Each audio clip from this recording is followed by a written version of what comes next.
सबसे पहले तो मैं आपको बताना चाहूंगा कि मोटिवेशनल स्पीच मतलब क्या। जिस स्पीच से आप लोगों की प्रॉब्लम्स को सॉल्व कर सकते हैं उसे मोटिवेशनल स्पीच कहते हैं। ये सरल शब्दों में उसकी डेफिनेशन है। साथियों, इस वीडियो में जो पहली बात मैं शेयर करना चाहता हूं वो यह है कि आप जिस विषय पर मोटिवेशनल स्पीच देना चाहते हैं उस विषय पर बोलने के लिए कुछ टिप्स को नोट कर लीजिए। साथियों, सबसे पहले ये जान लीजिए कि आपको कौन से विषय पर मोटिवेशनल स्पीच देने के लिए कहा गया है। उस विषय पर मोटिवेट लोगों को करने के लिए कुछ टिप्स को एक कागज पर नोट कर लीजिए। अगर आपको कोई विषय नहीं दिया गया है तो आप ये जान लीजिए कि कौन सी ऑडियंस के सामने आपको बोलना है और उस ऑडियंस को ध्यान में रखकर कुछ टिप्स को नोट कर लीजिए। अब यहां पर मैं आपको कहना चाहता हूं कि ये जो टिप्स है वो 3, 5 या 10 जितनी भी आप रखना चाहे उतनी रख सकते हैं। अब आपको ये जो टिप्स होती है वो आपके अंदर से बाहर निकालनी है, मतलब खुद सोचना है और उन टिप्स को लिखना है।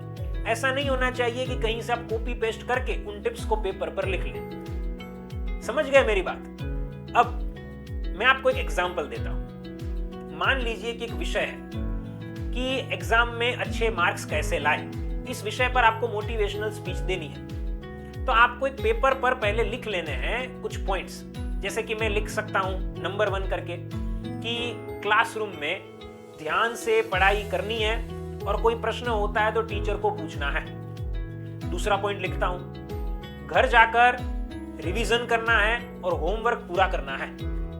Third point can be, exam जब आती है तब जो इंपॉर्टेंट होता है उसे पहले पढ़ना है और बाकी की चीजों को बाद में पढ़ना है। तो ऐसे में अपने पॉइंट्स को नोट करते जाऊंगा, मेरी टिप्स को नोट करते जाऊंगा।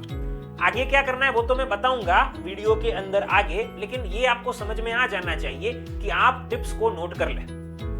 अब मैं आपको यहां पर यह भी कहना चाहता हूं कि आपको ये टिप्स को कैसे सोचनी चाहिए। तो आप अपने अनुभव को याद कीजिए, आपके अनुभव से आपको टिप्स शायद मिल जाएगी। उसके अलावा मैं हमेशा एक बात कहता हूं कि आप हर रोज सेल्फ हेल्प बुक को पढ़िए, मतलब उन किताबों को पढ़िए कि जो प्रॉब्लम को सॉल्व करने के ऊपर बेस्ड है, अलग अलग प्रॉब्लम्स के सॉल्यूशन को दे रही है। तो वैसी किताबों को पढ़नी चाहिए। उनमें जो आपको टिप्स मिलती है वो आपको अपने जीवन में पहले इंप्लीमेंट करनी चाहिए। फिर आपको लगता है कि आप ये शेयर कर सकते हैं, वैसा है, तो वो आप फिर अपनी स्पीच के अंदर ऐड कर सकते हैं। तो आई होप आपको मेरी बात समझ में आ गई होगी कि आप पहले टिप्स को नोट कर लीजिए और ये पहला जो स्टेप होता है उसे फॉलो कीजिए। अब हम आगे बढ़ेंगे और मोटिवेशनल स्पीच देने के लिए जो दूसरी बात आपको याद रखनी है वह है कि आप मोटिवेशनल स्पीच को एक फॉर्मेट फॉलो करके दीजिए। फ्रेंड्स, मोटिवेशनल स्पीच को आप देना चाहते हैं उसके लिए मैं आपको आज फॉर्मेट दूंगा।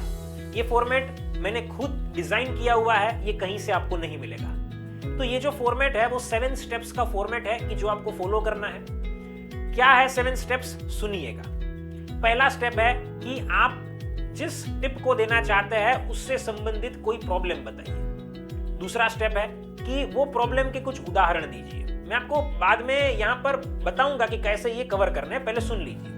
तो मैंने अभी तक क्या बताया, पहले प्रॉब्लम बताइए, दूसरा प्रॉब्लम के उदाहरण दीजिए, तीसरे नंबर पर हमें उस प्रॉब्लम से होने वाले नुकसान बताने हैं, चौथे नंबर पर आप यहां पर अपना सॉल्यूशन दीजिए, नंबर 5 पे आप उस सॉल्यूशन को फॉलो करने की प्रोसेस बताइए, छठे नंबर पर आप वो पर्टिकुलर सॉल्यूशन जो आप दे रहे हैं उसके कुछ एग्जांपल्स दीजिए और नंबर 7 पर आप लोगों को उसके बेनिफिट बताइए। ये 7 स्टेप्स को हमें फॉलो करना है। कैसे करने हैं उसका मैं एग्जांपल दे रहा हूं। आप कुछ ऐसे बोल सकते हैं। पहले मैं ये कह देता हूं, मान लीजिए कि मुझे स्टूडेंट्स को एक टिप देनी है कि हमें हर रोज 1 घंटा फिजिकल एक्टिविटी करनी चाहिए। मुझे अगर ये एक टिप स्टूडेंट्स को देनी है तो उसके लिए मैं कैसे इलाबोरेशन, मतलब कि जो एक्सप्लेनेशन है पूरा, उसे कवर करूंगा, ये सुनिएगा। और मैंने जो अभी आपको फॉर्मेट बताया था वही फॉर्मेट को फॉलो करके मैं बोलने जा रहा हूं, आप ध्यान से सुनिएगा। साथियों, मैंने दरअसल देखा है कि बहुत सारे स्टूडेंट्स स्मार्टफोन का बहुत उपयोग करते हैं और कोई फिजिकल एक्टिविटी नहीं करते हैं। जैसे कि वे इंस्टाग्राम पर घंटों तक रील्स देखते रहते हैं, या यूट्यूब पर वीडियोस बहुत देर तक देखते हैं, या नेटफ्लिक्स जैसी एप्लीकेशन में एंटरटेनमेंट के प्रोग्राम को देखने के लिए बहुत समय बिताते हैं।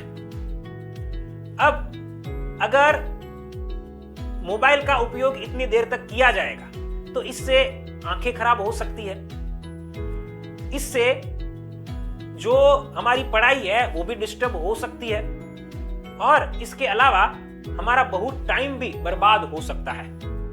इसलिए मैं आपको कहना चाहता हूं कि आप सब स्टूडेंट्स हर रोज स्मार्टफोन को छोड़कर कम से कम 1 घंटे के लिए फिजिकल एक्टिविटी कीजिए। ये फिजिकल एक्टिविटी आप अपने पार्क में कर सकते हैं, या स्कूल से आने के बाद या ट्यूशन से आने के बाद अपनी सोसाइटी में बच्चों के साथ खेल कर सकते हैं, या किसी कोचिंग क्लासेस में जाकर वहां पर भी कर सकते हैं। उदाहरण के तौर पर आप अपने घर के आसपास अपने दोस्तों के साथ क्रिकेट खेल सकते हैं, या कोई अन्य खेल आप खेलते हैं तो उसे भी खेला जा सकता है, या फिर आप कोचिंग क्लास जाकर badminton, table tennis, lawn tennis इत्यादि जैसे खेलों की कोचिंग भी प्राप्त कर सकते हैं।